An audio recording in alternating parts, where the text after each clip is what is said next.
উন্নয়নশীল ডিজিটাল এই বাংলাদেশে সত্যি ঢাকার খুব সুনিকটে এই একটি গ্রাম, যেখানে এখনও শত শত মানুষ দৈনিক খালের এপার থেকে ওপারে যাচ্ছে এবং ওপার থেকে এপারে আসছে।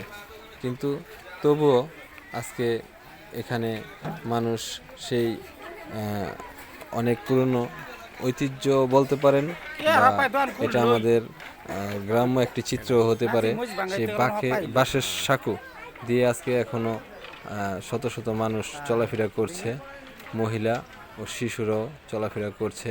তবে সত্যি দেখে খুবই কষ্ট লাগলো।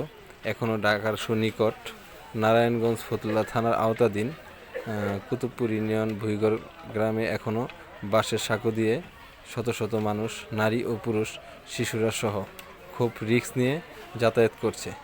খুব দুঃখজনক ঘটনা। আমরা চাই এটা কর্তৃপক্ষ যেন খুব দ্রুত দৃষ্টি